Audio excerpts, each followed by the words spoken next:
Hello everyone, welcome back to EDUCOM tutorials. Myself Sneha with a new video that is a business study subject with a first chapter we're gonna start, that is business, trade and commerce. And this is the first chapter.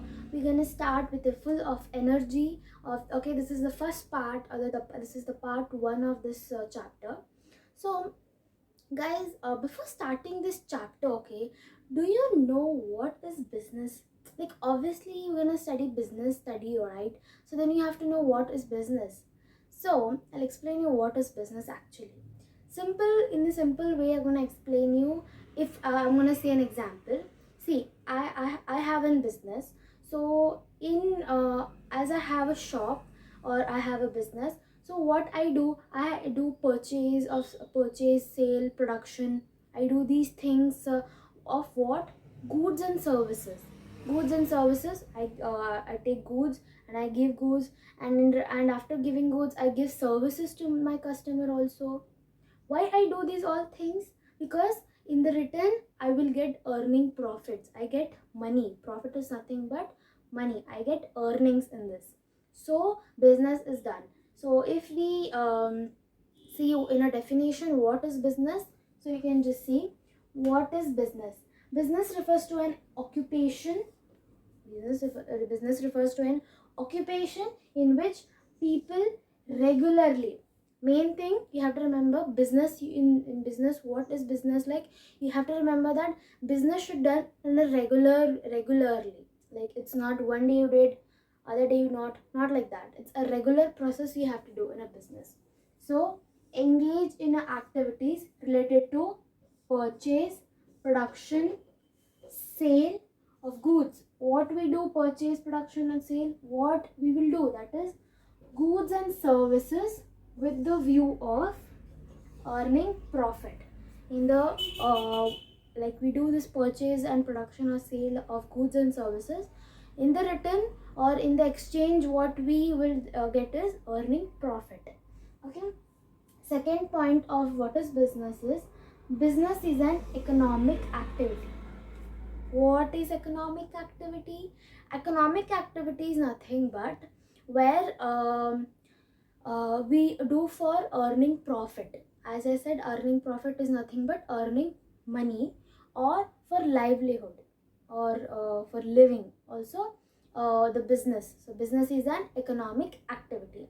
So before going into this chapter, you have to know that in a business, the three things are important. Not important, but three things you should be known. Okay, that what are those? The things are like, what is trade, what is profession, and what is commerce. Okay, so what is trade? In this chapter heading also you can see, that is trade I have given there. So what is trade? So trade is nothing but where the goods and services are going to be exchanged. Okay, the goods and services are exchanged for earning profit. That is called as trade. And what is commerce? Commerce is nothing but where two or more entities, where the exchange between two or more entities with the valuable things, or with the typical things, by buying and selling. What? By buying and selling. I will buy. If you think I am buying, then that person will be selling for me. Okay, with a typical reason. What is buying and selling? With two or more entities or two or more people, you can do. Profession. So what is profession? So profession is where it is an economic activity in which it requires special skills, special skills and knowledge, which an individual should apply, for earning their living. So even the so one more thing, that is like professions, like individual engaged in profession are known as professionals. Okay, so you have heard this sentence in business or maybe in anywhere, that oh, this person is very professional. Like that means be having much knowledge, much skilled person in that occupation in which he will be, or he or she will be. Okay, so after knowing what is business, what is profession, what is commerce, what is trade, we have to move to the next topic of our chapter. So let's go to the next. Okay guys, coming to the in the topic of our chapter, that is history of trade and commerce. So guys, before going in this, I want to ask you one thing, that do you remember one thing that we studied in 10th standard like last year? Do you remember what? That that is barter system. You remember this thing? This is a system, it is a very important system. Okay, I will say you once what is this barter system.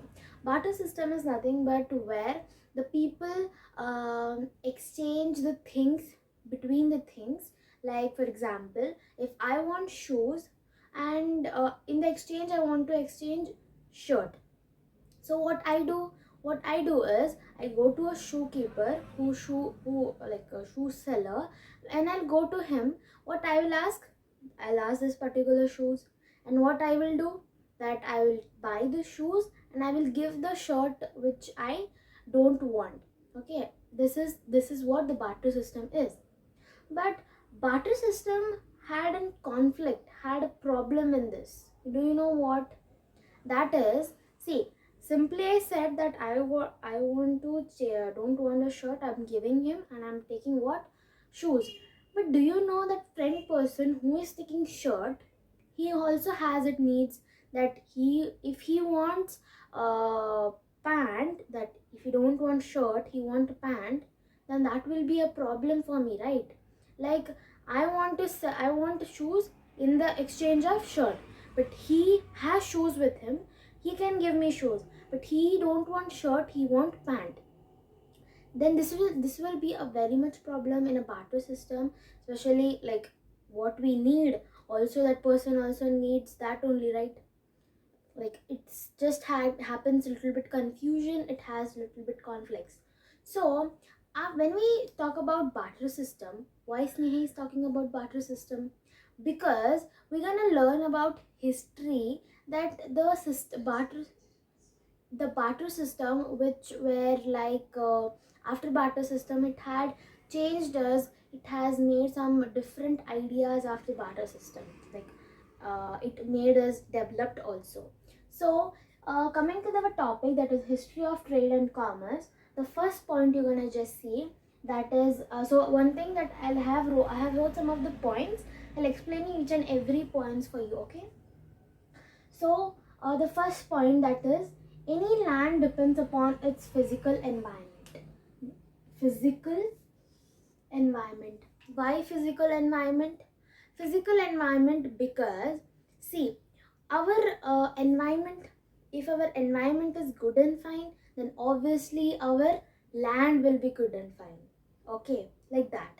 So when we talk about Himalayans, in the north we have Himalayans mountains, but when we talk about south, when we come to the border of south, we have water. Like so difference there, mountain here, water, like that. So like in this situation, the environment will when the environment will be good, obviously our land will be good, right? Yes. So the second point is Silk Route. What the Silk Route? See, when the roads were merging into the Silk Route, okay, when the roads were merging into the Silk Route, we got established, we really got very much established by commercially and by political contacts with Phoenician kingdoms. See, getting connected with Phoenician kingdoms, it was very big deal in that time. So we got Phoenician kingdoms in our contact, and also in the empires of Asia. Big thing to us. We got established, we got developed much. So that helped us a lot. Okay, that was Silk Route. So the third point, maritime routes were also known as spice route. What is maritime routes? Maritime routes is nothing but, as you have seen, that it is also known as what? Spice route. See, when when east and west were linked by sea, okay, by sea, they were doing trade. Okay, they were doing trade by sea. So what they were doing trade?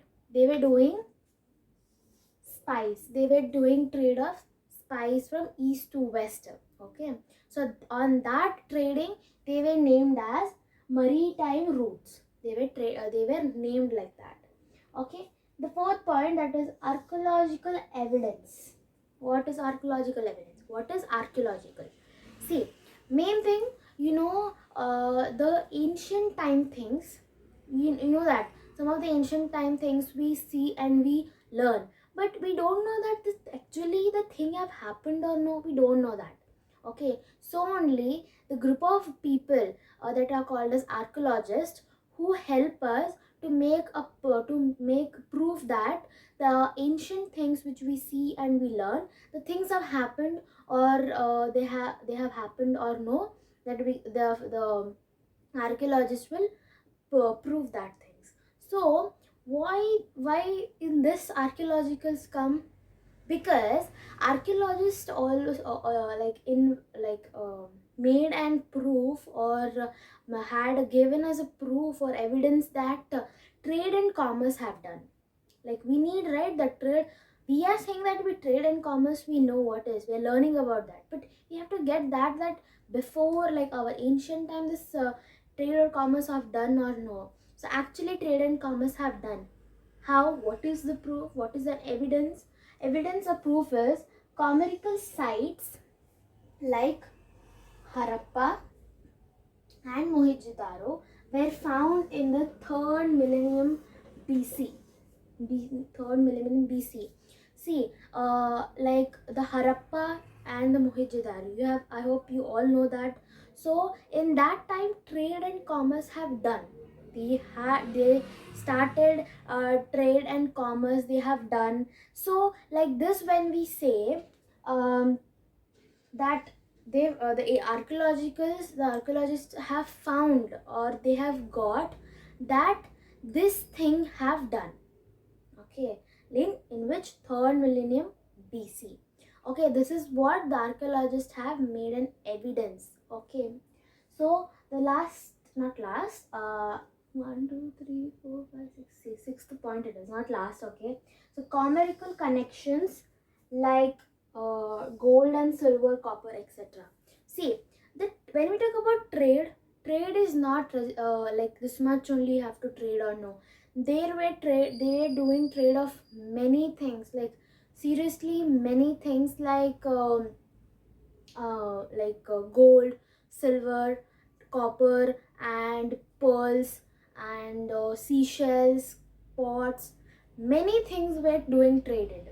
So this is why it's very important. Okay.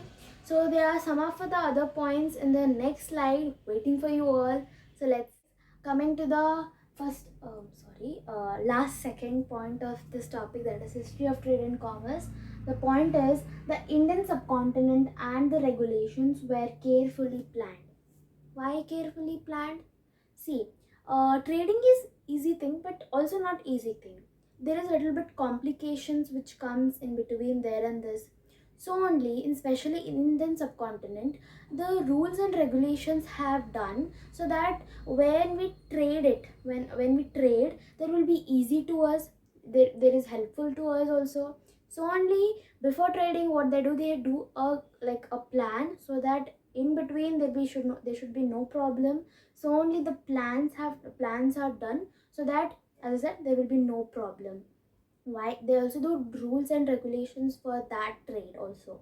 Okay, so only in Indian subcontinent, before trading, the plans are done. Okay, the last point, that there were diverse types of coins and weighing practices which used to vary from place to place with the help of money changers and by resorting to the certain commonly accepted weights and measures.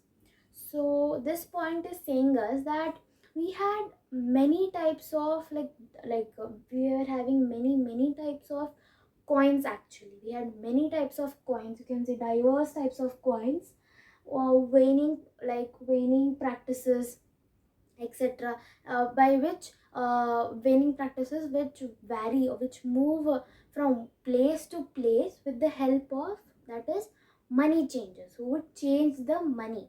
Okay, so you know, like there is some commonly accepted some of the weights and measures which were done exchanged. There were some commonly, like there were some aspects which were exchanged commonly, or they were known, you can just say.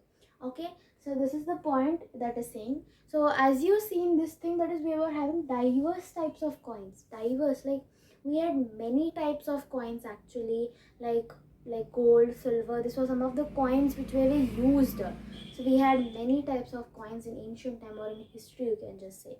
So guys, this was the topic of history of trade and commerce. So I hope you all got what is this. So this was the part 1 of this chapter. So the part 2 is also be uploaded soon. So stay tuned for that. See you in the next video. See you, tata.